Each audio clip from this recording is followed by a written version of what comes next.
اللہم صلی علی محمد وعلی آل محمد کما تحب و ترضی۔ ماعز بن اسلمی رضی اللہ تعالی عنہ نبی اکرم صلی اللہ علیہ وسلم کے ایک صحابی، ان سے ایک گناہ سرزد ہو گیا۔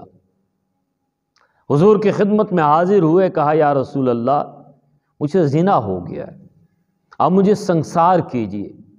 رحمت عالم صلی اللہ علیہ وآلہ وسلم نے حکم دے دیا، ان کو سنگسار کیا گیا۔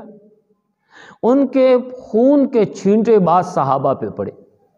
صحابہ اس وقت نہیں بولے، اور دو لوگ آگے جا رہے تھے اور ایک دوسرے سے کہہ رہے تھے کتنی بری موت مرا ہے، کتنا گندا کام اس نے کیا ہے۔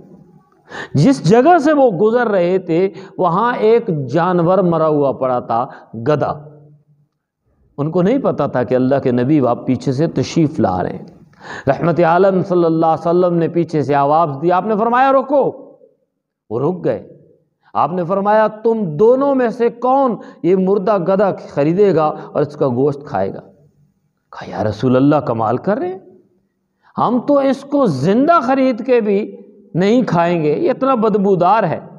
نبی صلی اللہ علیہ وسلم نے فرمایا تمہیں جتنی کراہت اس سے ہو رہی ہے، اس سے غلیظ ترین کام تم نے یہ کیا ہے کہ تم نے اپنے اس بھائی کی غیبت کی ہے جس نے اللہ سے توبہ کر لی ہے۔ اللہ تعالی ہمیں غیبت سے محفوظ رکھے۔